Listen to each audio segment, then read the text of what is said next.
Mr. Madam and all my dear colleagues, today I am here for attending the seminar on the topic that is straight line. As you are seeing on the television, the topic is straight line. First of all of you know about it that what is the straight line, and the line we already know, सभी लोग जानते हैं कि the straight line is the collection of all the points that will be connected together in a straight line, and therefore the straight line will be started from the standard 6, 7, 8, 9, 10 everywhere. As well as this straight line will be also the main topic of the standard 11, as well as in the standard 12. Therefore, first of all, what is the difference between the straight line, means line, and the line segment? This is the main topic. Generally, we are just know about the line segment means a portion of the line. Suppose that if I draw this is a line because it has no any endpoint. Therefore, it can't be represented on the pen paper, and it has no definite length. Therefore, this is the called line. अपने बच्चों को भी आप लोग घर में बताते होंगे, इस तरह से बताते होंगे कि ये इसका अंक हो गया इस वाक का, एक वहाँ पर एंड है, एक यहाँ पर एंड है. इसीलिए if this line can be represented as A and B, then that is called a portion of the line which is known as the line segment, and it has a definite, it can be the measure, जिसका कोई एक definite length हो जाएगा. इस तरह से हम लोग लाइन को डिफरेंट टाइप्स में फाइन करते हैं, बताते हैं कि अरेंज में सेट ऑफ पॉइंट्स प्लेन होता है और उसमें बहुत से पॉइंट्स इस तरह से ऐसे पॉइंट्स को हम लोग कहते हैं dot. A dot means having no length, breadth and height, but if these are all collection of the points in the plane line, then the collections will be presented as a line, and whenever if the 2 points will be taken on this portion, that is called your line segment. The different environment examples you can also, जो सभी अपने बच्चों को भी पढ़ाते हैं घर में, तो छोटे छोटे एग्जाम्पल लेकर भी बच्चों को बताया जा सकता है कि ये बेटा लाइन है, ये लाइन सेगमेंट है, इस तरह से. अब यह लाइन बहुत ही डिफरेंट, स्टैंडर्ड 9 में भी लाइन है, 8 में भी लाइन है. वहाँ भी ग्राफिकल में हम लोग रिप्रेजेंट करते हैं ग्राफिकल रिप्रेजेंटेशन में. तो ये जो लाइन का जो जनरल इक्वेशन है,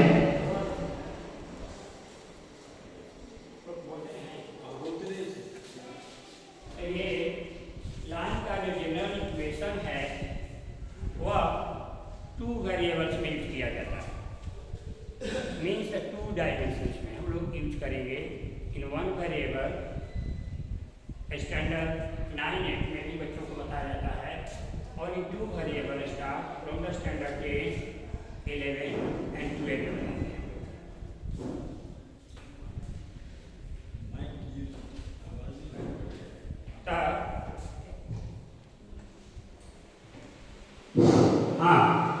तो ऐसे लाइन डिफरेंट काइंड्स में हम लोग बताते हैं.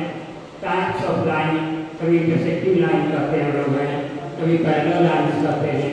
लेकिन जनरल जो इक्वेशन है लाइन का इन वन वेरिएबल में वो होता है ax plus b is equal to 0 where we can write a not equal to 0. क्यों? ये जनरल इन वन वेरिएबल में इसका यूज करते हैं. क्योंकि स्टैंडर्ड 9 में है तो कहता है कि इसको 2 वेरिएबल में भी लिखिए, और 1 वेरिएबल में फिर बात उठी सोल्यूशन, बात उठी कि what is the meaning here variable and the constant. Please pay your attention also that what I am explaining here कि this is one variable. Variable means a quantity that value vary, बदलते रहे. x का value 1, 2, 3, 4 and so on.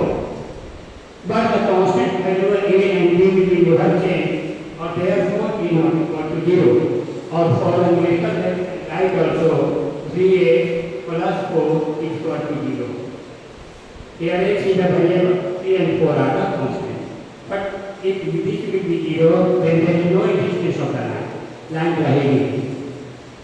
तो इस तरह से one variable का हो गया जो स्टैंडर्ड 9 में बताते हैं लोग, और इसका ग्राफ भी बताते हैं हमारे मैथमेटिक्स के टीचर्स कि किस तरह से ये लाइन किसके पैरेलल होगी, कहाँ होगी, प्लेन में ओरिजिन से लेफ्ट होगी, राइट होगी, ये सब ग्राफिकली इस लाइन को रिप्रेजेंट किया जाता है।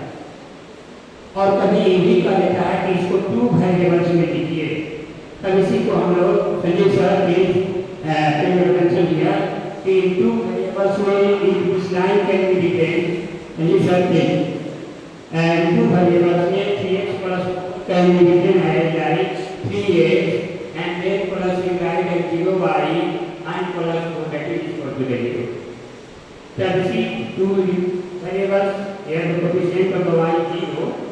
So therefore that is the 2 variables, this is the 1 variable really mean, or this can be the line can be shown on the graph paper that lies right of 0 or the left of 0. ये पूरा line represented on the graph paper or the paper. अब ये line different kind से भी होती है। ऐसे हम लोग जो है स्टैंडर्ड 3 में 3 काइंड जो बता रहे कंडीशनल कि रियली में फर्स्ट जो हो गया अभी जी ये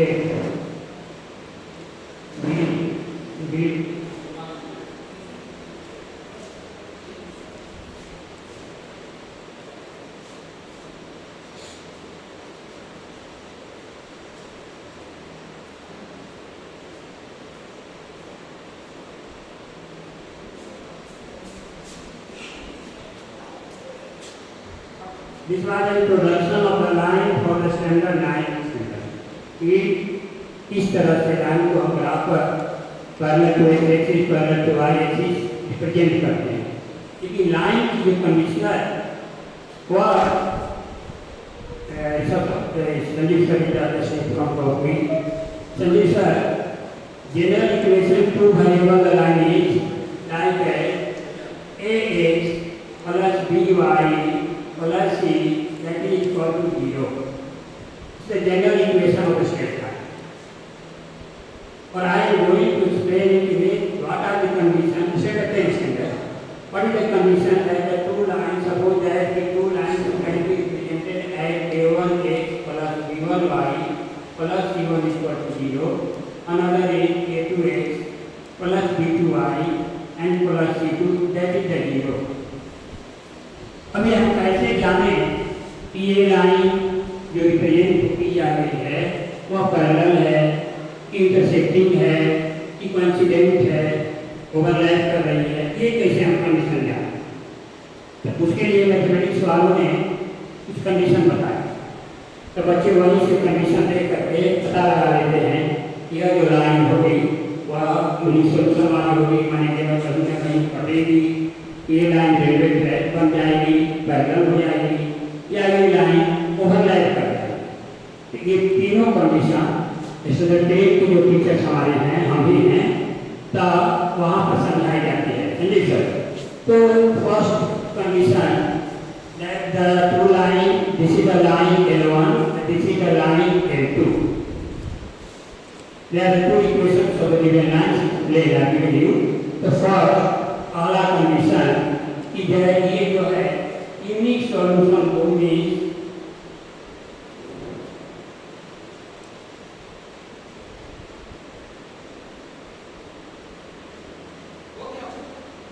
यूनिक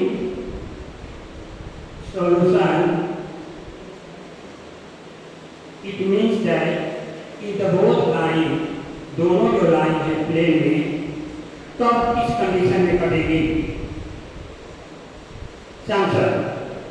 तो इसके लिए भी मैथमेटिक्स वालों ने कंडीशन बताया और बच्चे देख करके कंडीशन बता देते हैं कि ये लाइन कहीं न कहीं आपस में प्लेन में कट रही है और कहाँ कट रही है, ये कोई सॉल्यूशन बताया गया है। उसके लिए कंडीशन बताया गया कि अगर ये कंडीशन ये लाइन होल्ड करती है, ये कंडीशन बताया गया। सपोज कीजिए कि 2 इक्वेशन अगर हम आपको ले लें इस तरह से 2x plus 3y equal to 7 हो और यहाँ पर 4x plus 7y equal to 9 हो, ऐसा इक्वेशन ले लिया जाए। और बच्चे कि सॉल्यूशन होगा तब ना सॉल्व करेंगे, और सॉल्यूशन होगा ही। मान लीजिए लाइन कहीं पैरेलल हो गई, कई लाइन इनफाइनाइट की सॉल्यूशन देने लगी, ओवरलैप कर गई, तब क्या करें? तो पहले टीचर लोग हमारे बताते हैं इसकी कंडीशन को, कंडीशन के लिए ये चीज पर पुट कर देते हैं। कंसीडर इस कंडीशन को जो है यहाँ से A1 B1 C1 A2 B2 and C, इसको यह ला दिया -7 और ये -9। तो इस कंडीशन पर इस A1 means 2/4 is not equal to 3/7, लेकिन कभी भी 2/4 3/7 इक्वल नहीं है। तो जब नहीं है तो निश्चित है कि प्लेन में ये लाइन कहीं न कहीं एक यूनिक सॉल्यूशन के पॉइंट पर आकर कहीं न कहीं कट रही है। तो कट रही है तो उसका सॉल्यूशन बताते हैं, उसके लिए डिफरेंट मेथड्स लेते हैं, अनेक मेथड से। अब ये लोग समझा देते हैं कि जो लाइन ये कंडीशन अगर आ गया कि ये लाइन कोई ना कोई सॉल्यूशन देगी, कहीं ना कहीं प्लेन में कटेगी, तब आगे के बच्चे इसको सॉल्व कर लेते हैं और सॉल्व करके पता लगा लेते हैं कि कौन सा ऐसा पॉइंट है प्लेन में जहाँ पर ये दोनों लाइन कट रही है। तो इसको कहा गया intersecting line of the line between the unique solution, that is called intersecting और यूनिक सॉल्यूशन वाली लाइन, या इसको हम लोग कंसिस्टेंट भी कहते हैं। वहाँ पर इसका नाम इसका consisting as a unique point पर जो लाइन कटे उसको कंसिस्टेंट भी कहते हैं। अब ये तो हो गई ये लाइन दोनों प्लेन में कट गई, ठीक है, तो इसका सॉल्यूशन तो मिल गया। अब लाइन कट ही नहीं गई, ये लाइन में पैरेलल हो गई प्लेन में, रेलवे ट्रैक। ऐसे फिजिक्स के लोग बताते हैं, फिजिक्स के डिफिनेशन में है कि when the ray of incident will be coming from the source of light, physics का लॉजिक सब लोग बताते हैं, तो बच्चे उस पर क्वेश्चन कर देते हैं। ये लोग कहते हैं कि when the ray will be coming from the source of light anywhere passing through the principal ये focus और what then it parallel to the principal axis and meet at an infinity, अर्थात वो लाइन कहीं न कहीं finite point पर मिलती है। तो क्वेश्चन मैथमेटिक्स वाले उठा देते हैं कि यदि वो पैरेलल लाइन कहीं न कहीं इंटरसेक्ट करती ही है तो रेलवे ट्रैक को कहीं न कहीं इंटरसेक्ट हो जाना चाहिए, अर्थात गाड़ी को कंसाइड हो जाना चाहिए, लड़ जाना चाहिए। तो ये लोग भी इमेजिनेशन करते हैं कि एट इनफिनिटी, उसका तो पता आप लगाए नहीं भाई क्या इनफिनिटी को खोजिए को लाइन इंटरसेक्टिंग करती है कि नहीं करती है। तो वहाँ पर लोग बताते हैं कि मैग्नीफाइड यूनिट बनता है, इस तरह से वर्चुअल यूनिट बनता है, क्या क्या नहीं फिजिक्स का मैटर है। फिजिक्स एंड मैथमेटिक्स का बहुत लिंक अप नेचर एक दूसरे से ये है। लेकिन यहाँ पर पैरेलल लाइन का कंडीशन मैथमेटिक्स से बताया गया कि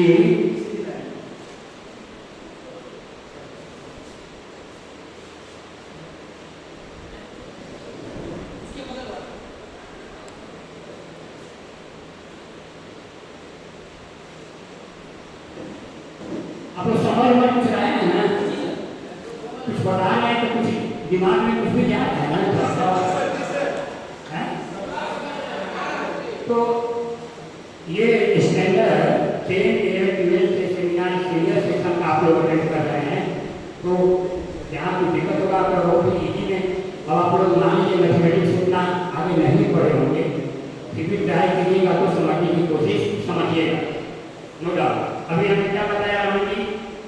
अभी हमने बताया है इंटरसेक्टिंग लाइंस के बारे में कि when the two lines in the plane जहाँ कट रही है तो उसके क्या कंडीशन होने चाहिए, कौन सा कंडीशन का बता दीजिएगा जो लाइन दोनों प्लेन में इंटरसेक्टिंग करती है नहीं करती।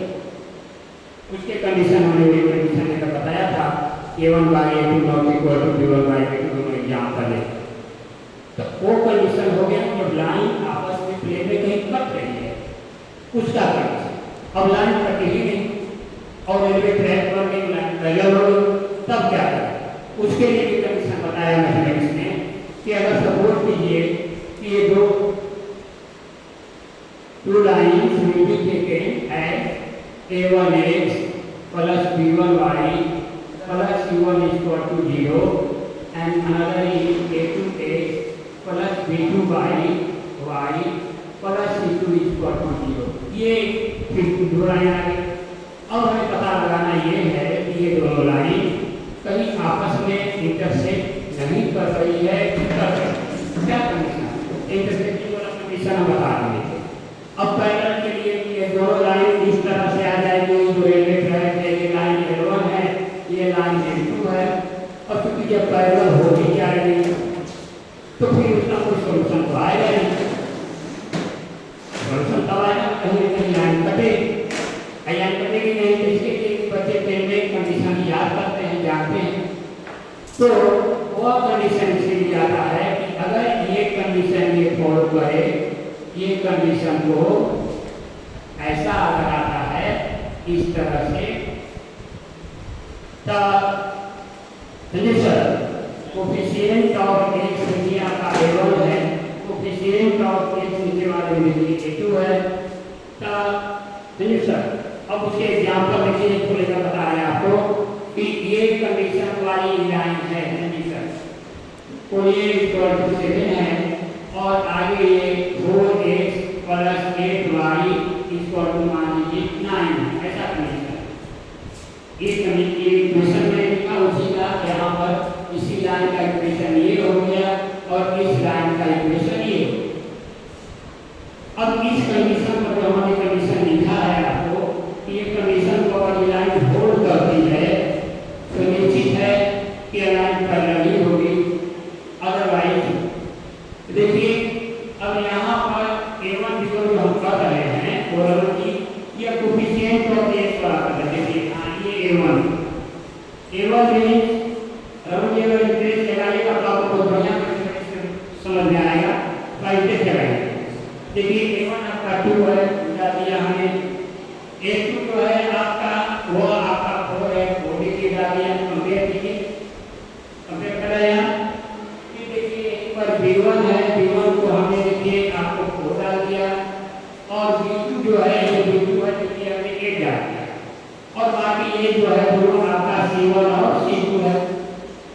कांस्टेंट टर्म इसमें x y नहीं है, वो कांस्टेंट टर्म का जो वेरिएबल के साथ आ रहा है फिर है उसी को हम कांस्टेंट कहते हैं। लेकिन अगर कहीं न कहीं वो वेरिएबल के साथ अगर वो क्वांटिटी है तब उसको हम लोग कांस्टेंट नहीं कहेंगे। इसीलिए यहाँ पर हम आपकी सुविधा के लिए भी अलग से लिख दिया।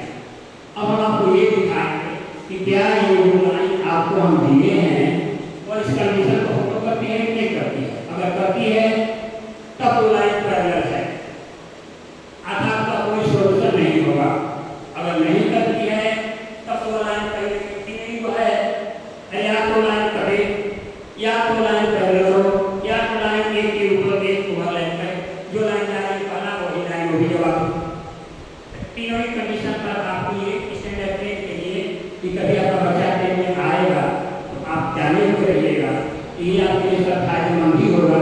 उस बच्चे को कुछ न कुछ तो समझा दीजिएगा,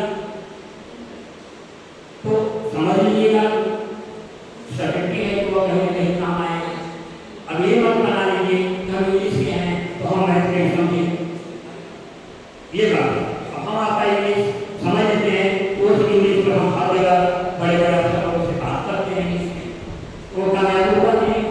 उसीलिए आपको हम एक एक चीज तोड़ कर बता रहे हैं कि कंसिडर डू नॉट डिस्टर्ब पे योर अटेंशन हियर। तब ये कंडीशन को हमने लिख दिया। अब जब ये कंडीशन लिख दिया, अब इसके आधार पर देखें कि क्या ये लाइन पैरेलल है कि पैरेलल में भी हम लोग देख सकते हैं। पैरेलल में भी काम कर रहे हैं, क्या लाइन पैरेलल है। आपसे देखकर अपने बच्चे को देख के बताओ तो ये लाइन पैरेलल है कि प्लेन में कर रही है, दोनों लाइन कटेगी लाइन पैरेलल हो। तब इसके लिए कंडीशन यहाँ पे देखिए समीकरण को कीजिए। A1 देखिए समीकरण 2, A2 4, B1 4, B2 8, C1 7, C2 9। चलिए सर देखिए ये दोनों रेशियो आपका बराबर आ रहा है। ये काटिए, ये 1/2 ये भी दिया, 1/2 ये भी दिया, देखिए ये इक्वल नहीं होगा, ये 7/9 हो गया। चलिए सर देखिए वो लाइन दोनों बराबर हो गया।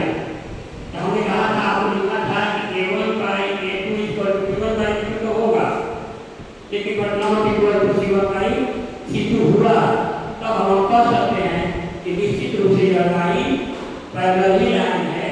यह निश्चित कहा जा सकता है कि रेलवे ट्रैक की जो पट्टी है जो आपस में कभी भी ये इंटरसेक्ट नहीं करेगी, इसीलिए इसका नाम हो गया पैरेलल लाइन और नो सॉल्यूशन, इसका कोई सॉल्यूशन नहीं निकलेगा।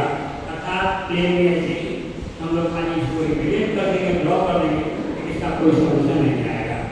तो ये था कंडीशन पैरेलल लाइन। दो लाइन कंडीशन हो गई। अब एक लास्ट बचा ओवरलैपिंग। ये भी स्टैंडर्ड की बात करें, इसके बाद 11th में थोड़ा सा इंट्रोडक्शन देंगे आपको। अभी 9 का बताया कि वन वेरिएबल में खाली हम लोग रिप्रेजेंट करेंगे, स्टैंडर्ड 10 में वेरिएबल में यूज कर रहे हैं, और 11th में जो लाइन का इक्वेशन को इससे अलग होगा। ठीक है, चलिए सर, ये पैरेलल लाइन की कंडीशन क्लियर हो गया। अब एक बचा कॉन्स्टेंट लाइन की कंडीशन, वो देखिए।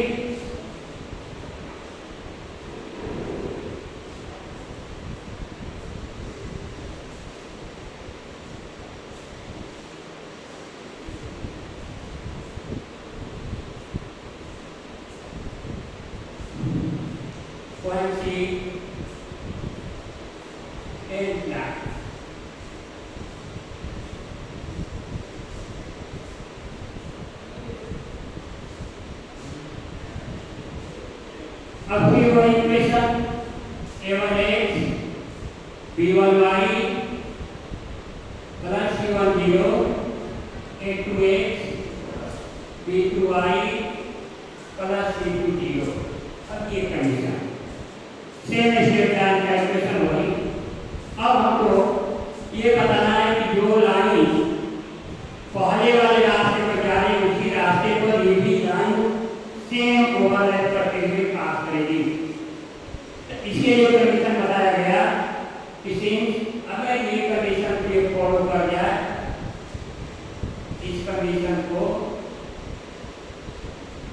चलिए सर देखिए, अब यहाँ पर ये लास्ट जो लाइन का जो कंस्ट्रेंट लाइन कंडीशन बता रहे थे, अगर इस कंडीशन को पहले बार क्या कीजिए, हमने बताया था कि a1/a2 नॉट इक्वल टू था b1/b2 के। दूसरे वाले बताया था कि a1/a2 इक्वल टू था b1/b2 but not equal to था c1/c2 के। और तीसरे वाले कंडीशन कंस्ट्रेंट लाइन का जिसका इनफाइनाइटली मेनी सॉल्यूशन निकलेगा, इसका जो कंडीशन निकलेगा इनफाइनाइटली मेनी सॉल्यूशन, ये लाइन इनफाइनाइटली मेनी सॉल्यूशन तो होगी। अर्थात इसका इक्वेशन लगा लें हम, सपोज कीजिए कि 2x plus 3y equal to 8 और 4x plus 6y equal to 16। Equation नहीं दिया। अब देखते हैं कि क्या ये लाइन जो है वह हमको शो कर रही है, कंडीशन को फॉलो कर रही है। तब अरे सर तो कंस्टेंट लाइन है, अदरवाइज नहीं फॉलो करके कंस्टेंट लाइन है। ये मतलब एक लाइन दूसरे लाइन पर ओवरलैप करते हुए जो पास कर रही है उस कंडीशन का नाम होगा कंस्टेंट लाइन, और इसीलिए इसके कोई पार्टिकुलर सॉल्यूशन नहीं होंगे, इनफाइनाइटली मेनी सॉल्यूशन देखी जाएगी। ग्राफिकली हम लोग शो करते हैं कि जो पहला ग्राफ जो लाइन का जाएगा उसी पर दूसरी लाइन भी जाएगी। तो देखिए सर इसका जो कंडीशन आया, तो चलिए सर 2/4 3/6 और 8/16। देखिए रेशियो से पिक्चर ऊपर में लिखे हुए रेशियो, नीचे मिलाइए। मैंने बताया था a1 b1 c1 a2 b2 c। इसको इधर रख दीजिएगा तो -80 हो जाएगा, -80 होगा तो -6 कर जाएगा। तो यहाँ से बता रहे तो 1/2, यहाँ से बताइए 1/2, यहाँ से भी कैसे कीजिएगा 1/2। समझ सर, तब क्या करते हैं हम लोग कि तीनों जगह पर रेशियो हमारा भाग नहीं दे रहा है। ये लाइन देखिए जो यहाँ दे रहा है रेशियो वही यहाँ दे रहा है, वही यहाँ दे रहा है। अगर everywhere we get a constant ratio, then it means that both the line will be coincide। जो लाइन का ये रास्ता होगा इसी रास्ते पर ये लाइन भी जाएगी। दोनों लाइन का सेम ही पाथ होगा। तो जिस रास्ते पर आप चल रहे हैं उसी रास्ते पर हम भी चलेंगे। तो इट मीन्स है both the line will coincide to each other। तो ये लाइन का इक्वेशन और इसी पर इक्वेशन बनाकर सॉल्व करते हैं हमारे स्टैंडर्ड 10 के बच्चे, जो क्वेश्चन आया हुआ है इस पर ग्राफिकली स्टैंडर्ड 10 के बच्चे ये क्वेश्चन आया हुआ है। इसी पर जब कोऑर्डिनेट ज्योमेट्री में हम लोग जाते हैं तो इसी लाइन का लेंथ निकालते हैं, जिसको डिस्टेंस फार्मूला कहते हैं। फिर उस लाइन का 3 भाग में डिवाइड करते हैं, उसको सेक्शन फार्मूला कहते हैं। फिर लाइन से बना हुआ जो ज्योमेट्रिकल फिगर होते हैं, जैसे ट्रायंगल है, इस तरह का ट्रायंगल है जो लाइन सेगमेंट से बना हुआ है, जिसके वर्टिसेस इस बार क्वेश्चन दिया हुआ था, वर्टिसेस दिए हुए हैं, तब उस ट्रायंगल का एरिया निकालते हैं। तो मैंने डिफरेंट ज्योमेट्रिकल फिगर जैसे स्क्वायर है, रेक्टेंगल है, तो अभी तक उसका लेंथ और ब्रेथ दिया रहता था, तब हम लोग उसका एरिया निकाल पाते थे। और स्टैंडर्ड 10 के बच्चों को केवल उसका वर्टिसेस दे दिया जाता है, only vertices are given. Coordinate geometry में करके तब आप लोगों को थोड़ा सा इंट्रोडक्शन क्लास में लेवल का लेते हैं। क्या आपको दिक्कत हो रही है? समझ रहे हैं? तो ये पट्टी की गाड़ी हो गई इसमें ठीक है, आप बताइए बाद में हम क्या क्वेश्चन हम पूछेंगे हैं? आप बताइए बाद में क्वेश्चन हम पूछेंगे। हाँ, संजीव सर क्वेश्चन रहेगा। हाँ, तो ये तो था यहाँ से स्टैंडर्ड ये 10 का डिजिटल हम लोग पढ़ते हैं ग्राफिकल मेथड में उसका।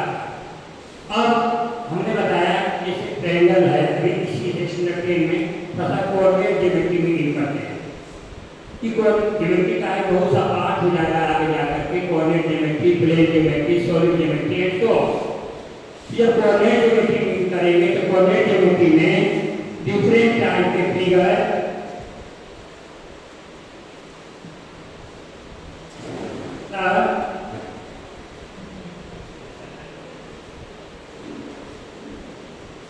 इंट्रोडक्शन ले रहे हैं कोऑर्डिनेट ज्योमेट्री का।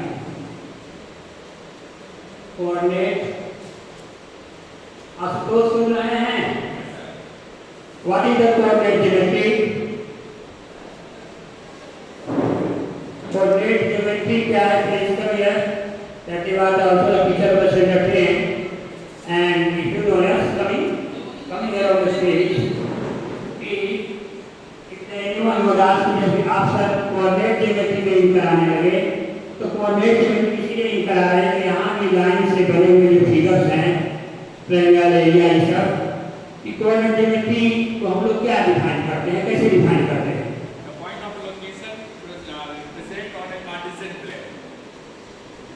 I would like to know the exact definition of the coordinate geometry. क्या है? The point of location represent on a Cartesian plane like it's a graph, and in that one abscissa and ordinate. But sir, I think that this was not a suitable example definition of the. This is like the Newton's law and जिसे वो लोग अपना बताते हैं तो book में जो coordinate graphical school आता ही है, किस तरह से चीज़ों को डिफाइन किया गया, क्यों लाया गया कोऑर्डिनेट ज्योमेट्री को, कहाँ लाने की क्या जरूरत थी, ये मैं पूछ रहा हूँ। कि जैसे ये ट्रायंगल आया तो पहले जो प्लेन ज्योमेट्री में हम लोग थे, ये ट्रायंगल था, ABC था और इसका ये साइड या एरिया दिया हुआ रहता था। तो जब साइड एरिया दिया हुआ रहता था तो उसके सहारे हम लोग एरिया या जो पेरिमीटर निकालना होता था निकाल लेते थे। लेकिन जब इसी को 3D में कोऑर्डिनेट ज्योमेट्री में लाए लोग तो केवल ये लोग वर्टिसेस इसके दे दिए, जैसे 2 1 दे दिए, 3 4 दिए और 5 6 दे दिए, इस तरह से लोग वर्टिसेस दे दिए। तो जब वर्टिसेस दिए तो इसका कैसे अब हम एरिया निकालें, अभी आपको चला गया। तब हम लोगों ने स्टैंडर्ड 10 में 2 बच्चों को पढ़ाया, एक बताया डिस्टेंस फार्मूला तो डिस्टेंस फार्मूला से बच्चे क्या किए, ऐसे वहाँ और एक फार्मूला बताया गया कि इस ट्रायंगल का एरिया जो है अगर निकालना है कोऑर्डिनेट ज्योमेट्री का, कोऑर्डिनेट ज्योमेट्री का जो एग्जैक्ट डिफिनेशन दिया गया अस्तों जी कि the branch of mathematics in which the branch of mathematics in which the geometrical problem will be solved by the help of the algebraic method. It means that कि distance formula में जैसे area निकालते हैं आप, तो area का आप length बोलते हैं कि यह हो जाएगा x2 minus x1 whole square अब plus y2 minus y1 whole square, ऐसे बोलते हैं आप। तो ग्राफिकली तो हम लोग रिप्रेजेंट वहाँ करते ही, लेकिन अब क्योंकि वर्टिसेज इसके दिए हुए थे तो by help of the vertices हम लोगों ने इसका डिस्टेंस निकाल लिया। ये x1 y1 को दिया तो क्वेश्चन आया था एग्जाम में, ये निकाल लिया। तो डिफिनेशन में दिया गया कि अलजेब्रिक मेथड, अलजेब्रा आ गया कि नहीं आ गया, अलजेब्रा का हम लोग ने कर लिया कि भैया अलजेब्रिक मेथड से हम distance A B B C A C का निकाल लें और निकाल करके चाहे हीरो फार्मूला अप्लाई कर दें या इक्विलेटरल ट्रायंगल है तो 3/4 इनटू साइन स्क्वायर कर दें। तो इस तरह से हम लोग the branch of mathematics in which the theoretical problem will be solved by the help of the algebraic method that is called coordinate geometry। तो इसलिए इसका नाम coordinate geometry पड़ा। तो अब यहाँ पर सर मान लीजिए कि आप लोग पूछिएगा कि सर इस ट्रायंगल का जो वर्टिसेज दिया हुआ है उसका एरिया बता दीजिए कितना होगा। तो उसके लिए मैथमेटिक्स वालों ने फार्मूला रिलाइज किया। एक तो माने जो बच्चे और हैं वो क्या करते हैं कि तीनों का A B C A C का डिस्टेंस इस फार्मूला से निकालें। समझे सर, इस फार्मूला से समझे sir, please pay your attention here, that's a very important thing. एक ट्रायंगल का एरिया पहले आप निकालते थे कि जब उसका साइड इवन होता था, वो ट्रायंगल इक्विलेटरल है कि आइसोसेलेस है या क्या है, वो 1/2 परसेंट जो हाइट के सब अप्लाई करते थे। लेकिन अब देखिए कि जब कोऑर्डिनेट ज्योमेट्री आया तो इसी ट्रायंगल का केवल वर्टिसेज दिया गया ओनली। अब तब आपसे पूछा गया कि अब इस हाँ तो अब इसका एरिया आप निकालिए। तो वहाँ पर इसके लिए एक फार्मूला अप्लाई किया गया और वह फार्मूला था, लोगों ने बताया 1/2 मोल लगा दिया, क्या करने के लिए नहीं होता, लगा दिया x1 डाला, यहाँ पर x2 डाला और यहाँ पर x3 डाला। देखिए अलजेब्रिक मेथड से एरिया कैसे निकाली जा रही है, मोल लगा दिया। अब यहाँ पर बात आया कि भैया x का कोऑर्डिनेट तो आप ले लिए x1 x2 x3, अब y का कोऑर्डिनेट की बात आई कि बीच में जो जगह बचा हुआ है वहाँ क्या भरे हम लोग। तो हम लोग बच्चों को याद करने के लिए एक टेक्निक बता देते हैं, टेक्निक नहीं फार्मूला नहीं, वह टेक्निक है क्या, अब तो सही ना है टेक्निक 23 21 और 12, 23 21 और 12 का फार्मूला 23 मीन्स ये y कोऑर्डिनेट के लिए यूज किया गया, ये जो बच्चे आसानी से याद कर सके। तब 23 का मतलब हो गया 2 मीन्स हो गया y2 माइनस y3 पुट कर दिया, x2 का मतलब y3 माइनस y1 पुट कर दिया, जो क्या है 21 है, यहाँ 12 है तो y1 माइनस y2 पुट कर दिया। और इस तरह से अब जो है अभी सर इसको हमने x1 y1 अपनी सुविधा के लिए ले लिया, इसको x2 y2 ले लिया, ये और ये आपका x3 और y3 हो गया ये। अब इस आधार पर अब ये वैल्यू को उठा करके जो यहाँ दे दिए हैं x1 y1 x2 y2 x3 y3, इस पेज पर यहाँ पुट करके इस चीज को तो आसानी से इस ट्रायंगल का एरिया निकल जाएगा। तो देखिए अब हम लेंथ मेजर किए, लेंथ मेजर किए, तो उसका हाइट जाने और by help of the coordinate geometry के सहारे से इस ट्रायंगल का फार्मूला अप्लाई किए और इस कोऑर्डिनेट ज्योमेट्री के हेल्प से लाइन सीक्वेंस जो बना हुआ फिगर ट्रायंगल था उसका एरिया हम लोगों ने निकाल लिया। तो ये इंट्रोडक्शन रहा जो सेक्शन फार्मूला, डिफरेंस फार्मूला और ये सब वो स्टैंडर्ड 10 तक का रहा। अब थोड़ा सा स्टैंडर्ड 11 में आते हैं, 11 क्लास से, जहाँ पहला की शुरू होता है स्लोप ऑफ लाइन, वहाँ शुरू होता है पहला टॉपिक एक चैप्टर दे दिया है वो introduction of the stator pen. लेकिन अब जो उसका सिलेबस होता है स्टेटेड लाइन का, और slope of the state line से शुरू होता है। संजीव सर समझ रहे हैं ना? कुछ समझ रहे हैं? और न्यू टॉपिक स्टैंडर्ड 11 से स्लोप ऑफ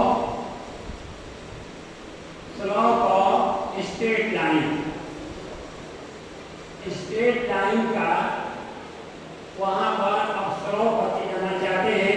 इस अभी तक तो आप इक्वेशन बता दिया, अब लाइन का थोड़ा सा स्लोप बता दीजिए कैसे निकालेंगे।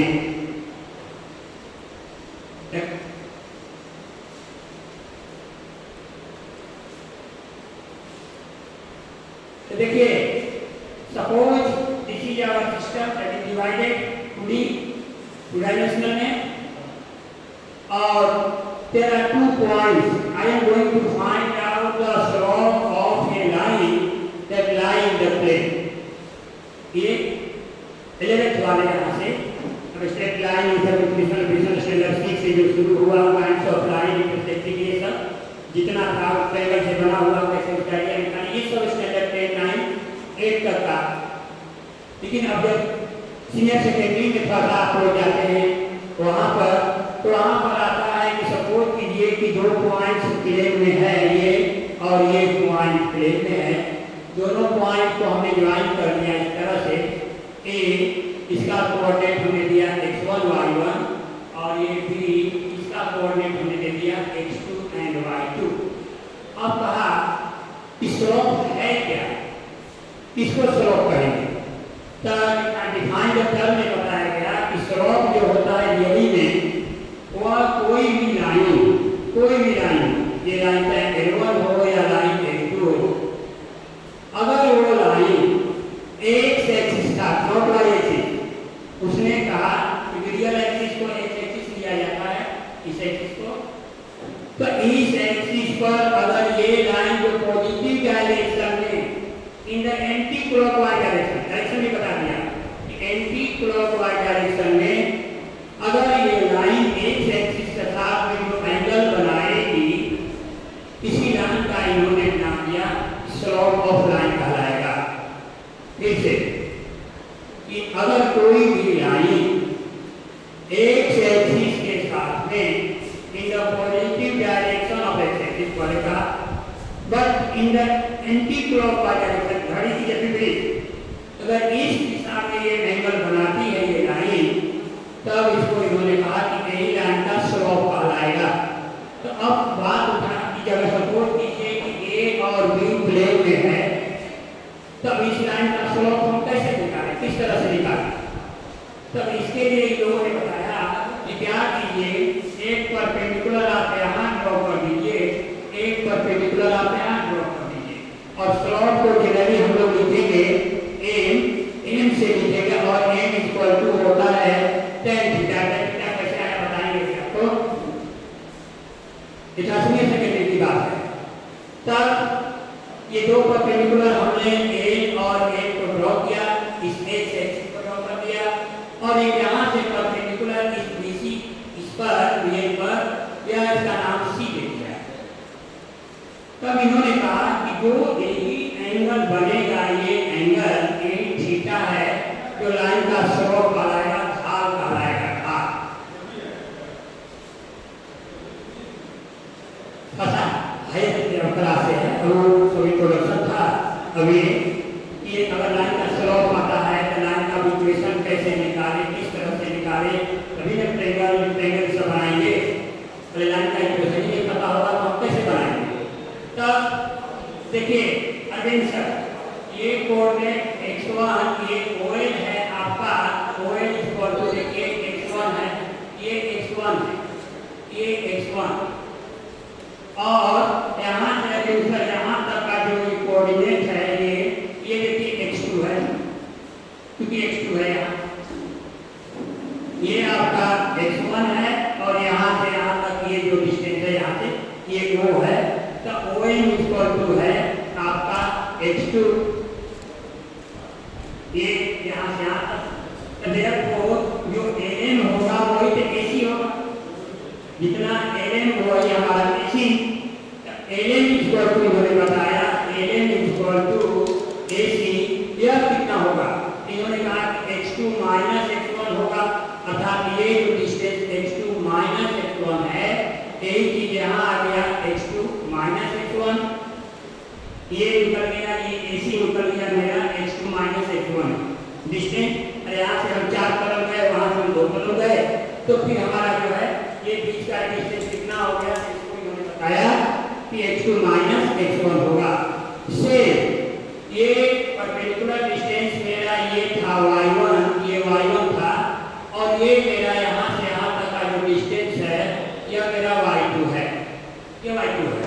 तो अगर ये y1 है, ये भी मेरा y1 ही होगा ये डिस्टेंस, अर्थात ये AN बराबर CM ये बराबर y1 है, जितना ये है उतना ही ये है, और BM जो है और BM मेरा है y2, ये y2 है, यहाँ से यहाँ तक का, तो therefore जो BC हो जाएगा, ये BC यह जो डिस्टेंस है वह हो जाएगा ये BM अब minus CM, that is equal to हो गया y2 माइनस y1, ये हम निकाल लिए, ये y2 माइनस,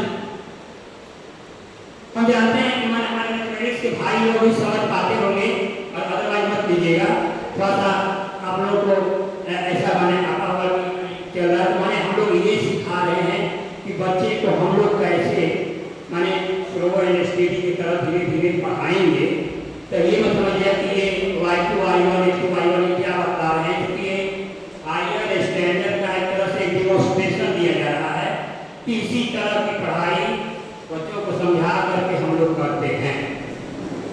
ठीक है रमन जी, समझ रहे हैं ना, ये नहीं मैंने आप लोग जस्ट लाइक टीचर हैं, अभी स्टूडेंट हैं, तो मैंने आपको समझ रहे हैं यस नो, और I explain each and every part, इसी तरह से क्लास में हम लोग बच्चों को समझाते हैं, और बच्चे समझें, कितना समझें उसका फीडबैक तो आता ही है, एग्जाम में देखो करते हैं। तो अब ये कर गया ये, तो स्टैंडर्ड 10 में सभी लोग ट्रिग्नोमेट्री पढ़े किए होंगे, जो लोग 10 पास है मैथमेटिक्स वहाँ तो 10वां तक पढ़ने के लिए बराबर था, तो tan थीटा का फार्मूला सब लोग जानते हैं, tan theta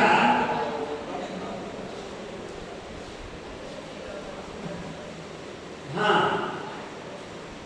tan theta n बराबर हमने कहा कि tan थीटा होता है एक लाइन की स्लोप कहलाती है, तो ये जो हो गया आप लोग पढ़े होंगे स्टैंडर्ड में, तो अगर याद होगा तो कि परपेंडिकुलर बाई बेस होता है, क्योंकि जो एंगल लेते हैं उसके सामने वाला जो साइड होता है वो परपेंडिकुलर हो जाएगा, ये बेस हो जाएगा, और 90 के सामने जो साइड आएगा वो हाइपोटेन्यूज हो जाएगा।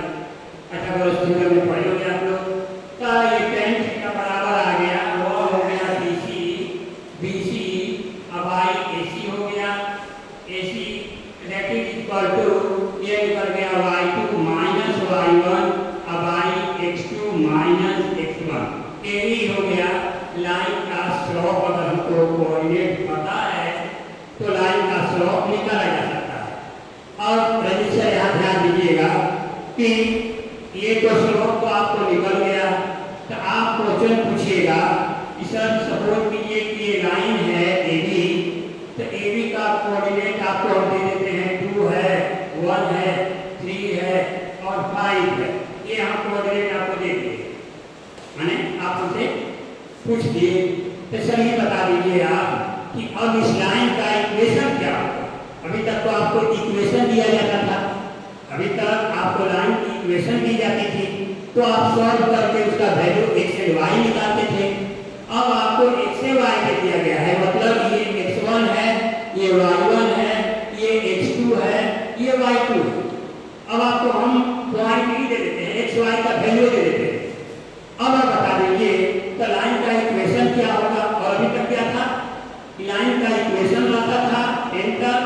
और हम लोग उसका वैल्यू बताते थे, एक्स का वैल्यू है, वाई का वैल्यू है। इसके लिए क्या किया गया, अभी जो बताए हैं, देखिए यहाँ पर Ranjan sir please pay your kind attention toward the board and the important topic I will explain you कि अभी तक आपको लाइन की इक्वेशन दी जाती थी और आप उसके एक्स वाई के वैल्यू बताते थे। अब हम आपको एक्स वाई का वैल्यू दे रहे हैं, इस तरह से कि लाइन जो है दो पॉइंट से पास कर रही है, जिसके कोऑर्डिनेट आपको दी गई a2 और 3 पर। अब हमको बताइए जब इस लाइन का इक्वेशन क्या होगा, ये लाइन कैसा इक्वेशन रिप्रेजेंट करेगी, अर्थात वो वाला फॉर्म में लाना होगा आपको x + py + c = 0, जो कि मेरी इक्वेशन लाइन का है। तो अब वो बच्चों को सिखाई जाती है कि अब देखिए इसके लिए क्या क्या करना होगा हमको। इसके लिए रजिस्टर बहुत सी चीजें ज़्यादा नहीं, आपको थोड़ा मैं समझा दूंगा कि अब आप लाइन का इक्वेशन निकालने लायक हो गए। देखिए आपके सामने है लाइन देगी, ठीक है ना, इसका इक्वेशन हम निकालने जा रहे हैं। पहला काम हमने क्या बताया, कि लाइन का इक्वेशन निकालने के लिए दो कंडीशन चाहिए। क्या क्या कंडीशन, एक लाइन का स्लोप होना चाहिए और दूसरा लाइन का ये होना चाहिए कि लाइन पास कहां से कर रही है, at what point the line is passing through and what is the slope of the given line, then you can easily find out the equation of the straight line. तो for this स्लोप के लिए आपके सामने formula जैसे देखिए लिखे हुए हैं, हमने लिखे दिया कि x1 y1 है, x2 y2 है। तो तुरंत आप यहाँ क्या कीजिएगा, मान लीजिए आप 11th क्लास के स्टूडेंट हैं और आपसे कह दिया गया कि आप इक्वेशन बताओ, तो तुरंत आप निकालिएगा कि ये सर हम बता देते हैं m जो है y2 देखिए सर आपका 5 है, डाला आपने 5 यहाँ 5 माइनस y1 देखिए 1 है, इंडिकेट कर दिए हैं 1, डाला आपने 1 डिवाइडेड बाय x2 आपका 3 है, 3 डाल दिया हमने, x1 1 है, 1 डाल दिया हमने। देखिए रजिस्टर आपका 4/2 स्लोप रजिस्टर 2 निकल गया। जब स्लोप निकल गया लाइन का, अभी हमने क्या कहा कि किसी भी लाइन का इक्वेशन हम तभी निकाल पाएंगे जब उसका स्लोप पता हो और उस लाइन कहां से पास कर रही है वो पता हो। तो अब देखिए लाइन पास कर रही है 2 1 से, यहाँ देखिए x1 दिया गया है आपको।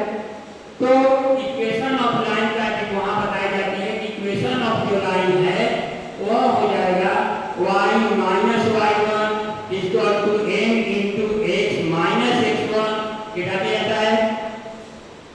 और आप यहाँ पुट कर दीजिए y - y1, देखिए रजिस्टर यहाँ दिया हुआ है 1 आपका, यहाँ m देखिए आप निकाले हैं, m यहाँ 2 निकाले हैं, 2 डाल दीजिए, x - x1 आपको 2 है, 2 डाल दीजिए।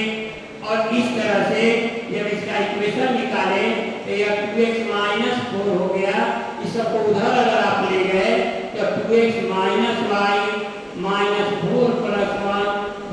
0, तो 2x - y - 3 = 0, या इसी को आप 2x - y = 3 ये लिखते स्टैंडर्ड टेक में।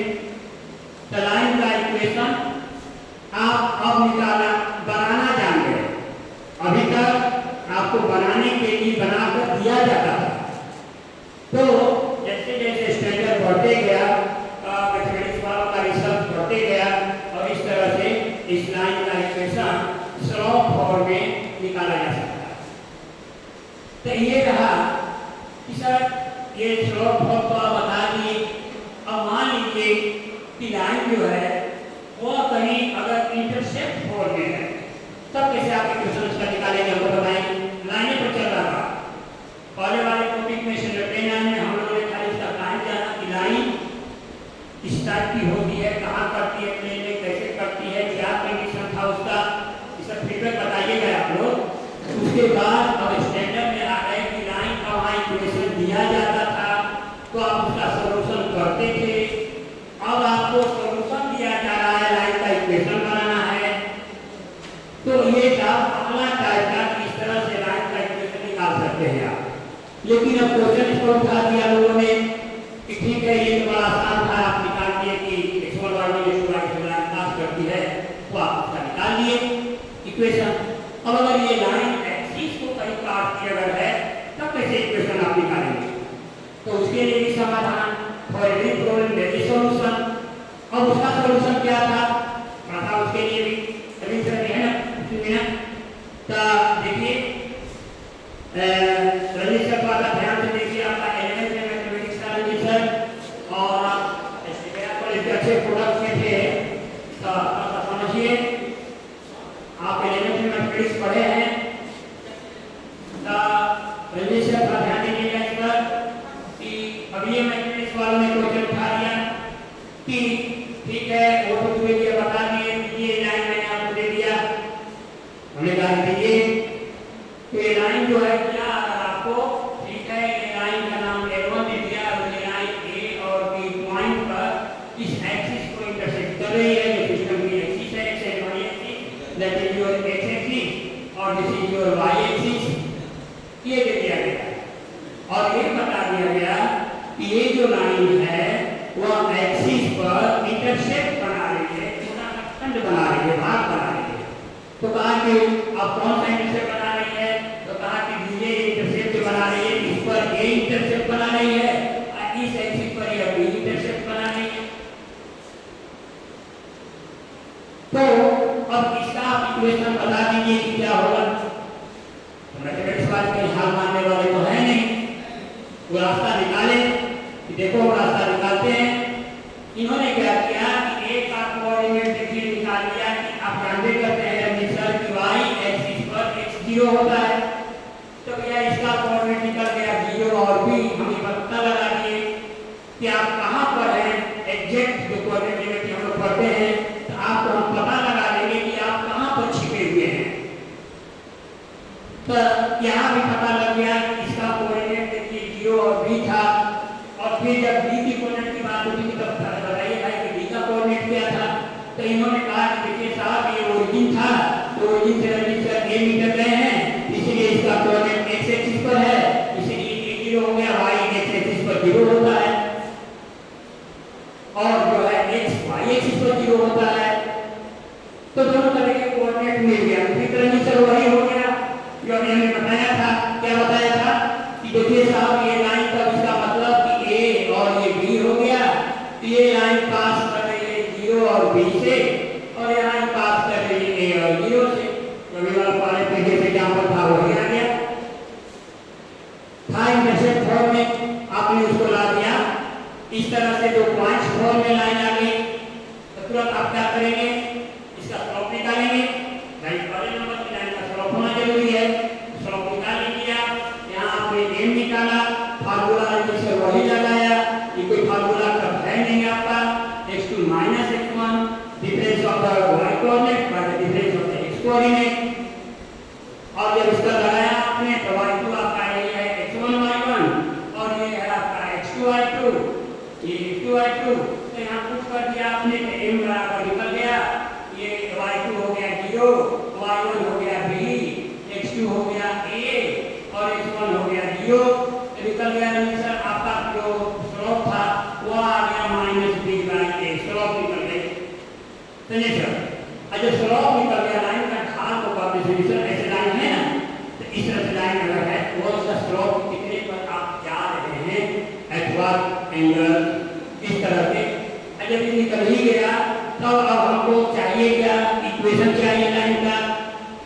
लाइन का इक्वेशन अभी बता ही दिए थे, इक्वेशन ऑफ जो लाइन होगा, इक्वेशन ऑफ लाइन वह निकलेगा y minus y1 equal to m into x minus x1।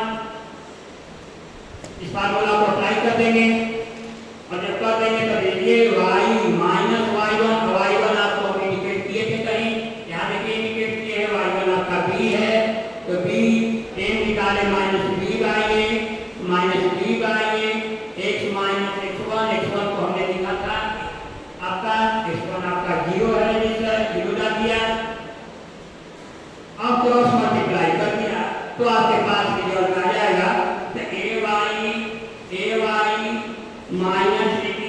Minus ab दिया इक्वल टू इधर से बच गया -bx, ऐसे वजह से देखिए -bx आ गया, bx को इधर ला दीजिए और उसको उधर दे दीजिए, a रिजल्ट आ गया bx प्लस ए वाई, ये ए बी उधर गया तो पॉजिटिव ए बी हो गया, और इस पॉजिटिव ए बी से डिवाइड कर दीजिए, ये दोनों साइड ए बी डिवाइड कर दिया मैंने। जब डिवाइड किया तो रिजल्ट आया bh वाई ए बी, अब plus a y y a b, और यहाँ हो गया हमारा ये दोनों कट गया तो 1 हो गया, यहाँ से b भी कट गया, x बाई a आ गया, यहाँ a कट गया, y बाई b आ गया बराबर 1। यही रेडियल लाइन का इक्वेशन हो गया। जब लाइन अगर x एक्सिस पर a इंटरसेप्ट काटती हो और y एक्सिस पर b इंटरसेप्ट काट रही हो तो उस लाइन का जो इक्वेशन आएगा वो यही आएगा। और इस तरह से इंटरसेप्ट फॉर्म का भी इक्वेशन हम लोग लाइन का बना सकते हैं। ये रहा slope intercept form of A line. अभी सर आगे टॉपिक है, अभी सर हो गया 5 मिनट एक इक्वेशन और बता लेते हैं। ऐसा इसको थोड़ा सा इक्वेशन बता देते हैं कि इंटरसेप्ट फॉर्म का है का इक्वेशन बनाने का थियोरेटिकली हो गया कि इंटरसेप्ट ए और बी करता है तो लाइन का इक्वेशन क्या होगा। अब इसका हम ये बता देते हैं कि अगर दिया जाए कि ए और बी की जगह पर कि सर बहुत हम लोग आभारी हैं कि आप इलेक्ट्रॉनिक कोड का यूज करना हमसे कम लिखाना उठाना हम लोग को सिखा दिए। सही, मुझे कम इतना याद है, अब कुछ जाते नहीं है, लेकिन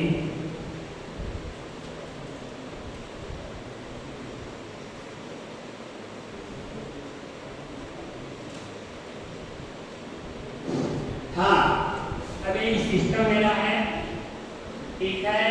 ये लाइन थी ए, दे दिया हम लोगों ने लाइन ए, इसका इंटरसेप्ट यहाँ पर बना रहा था 3, ये 3 डाल दिया।